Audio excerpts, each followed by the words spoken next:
If somebody has a diagnosis of COPD, what are the things we look for within the documentation? What comes to mind? One of the first things you're going to look to see is, was it exacerbated? And if you see that it was exacerbated, they're going to come home on likely steroids, maybe some antibiotics, things like that.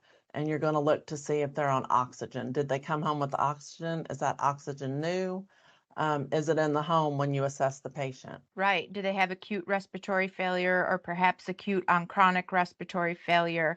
You really need to make sure that they have oxygen, no smoking signs in place with oxygen signs being present. So, of course, patient safety is first and foremost. And believe it or not, there are patients that will run their oxygen and smoke a cigarette at the same time, and it is Yeah, very scary. it's very So dangerous. that's something you need to be sure that you're paying attention to as a clinician in the home, and you're really educating the patient on the safety related to oxygen.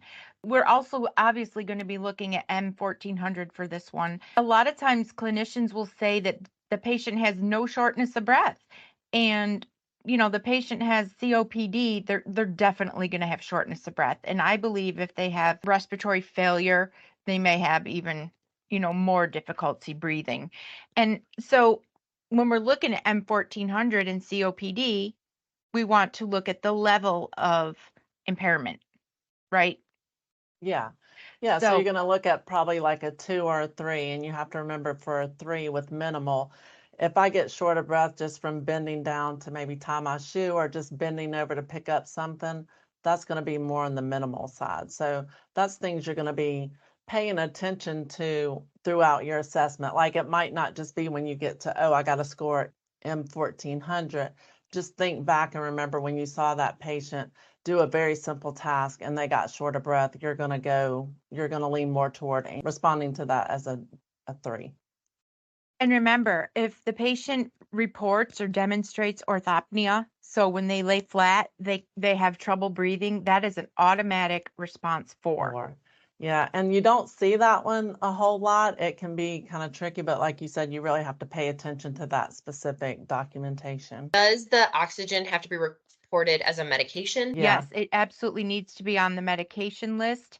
And it also needs to be on the plan of care with oxygen precautions under supplies. And you probably want to note shortness of breath as well under the functional status of the plan of care for this patient. Yeah, and make sure you add that Z9981 code because that's going to capture that oxygen. Absolutely. In your narrative note, Mhm. you should indicate that you have let the patient know about the risks of smoking with oxygen on, or just the general safety. Just Do it shortness of over. breath and that you're monitoring the patient's respiratory status. So under Okay. like interventions and goals, you're going to highlight that you're watching for, the shortness of breath, and then also that you are teaching them to take their medications Yeah, because let's if do it they over. have, yeah, if they're on their steroids and they're not taking those, they're just going to, continue to have trouble. A lot of these with COPD, you'll see these patients in and out of the hospital because it exacerbates, especially if they're not taking their medications appropriately. It's important to document under interventions and goals, like Tina said. It's important to document in your narrative. And it's also really important um, to educate the patient on how to use their inhaled medications. Sometimes they come home with an incentive spirometer from the hospital, or they are on inhaled steroids. And you might think that the patient's been taking this inhaled steroid for 5 years and they know what they're doing. You go to the home and you ask them to demonstrate for you, and you find out that they're not even inhaling correctly, or they're not setting up the medication correctly before they're doing the inhalation.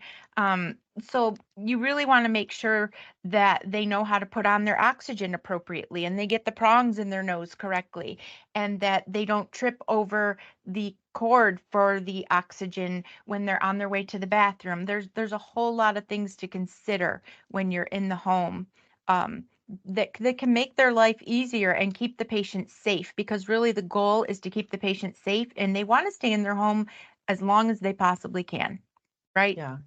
Yeah, to keep them safe and out of the hospital. And all of this ties in if they're taking their medications correctly. And like you said, wearing their oxygen correctly, all of that is going to lower that chance of exacerbations and further infections. And further hospitalizations, which And is further important to hospitalization. agencies. Agencies want to keep their patients out of the hospital. Thank you for joining us for this episode of Coding Corner, brought to you by HealthRev Partners. Grow your agency and expand your mission with a high-power revenue cycle management partner, powered by Velocity, the most advanced coding and billing software in the market for transparency, analytics, and clinical intelligence.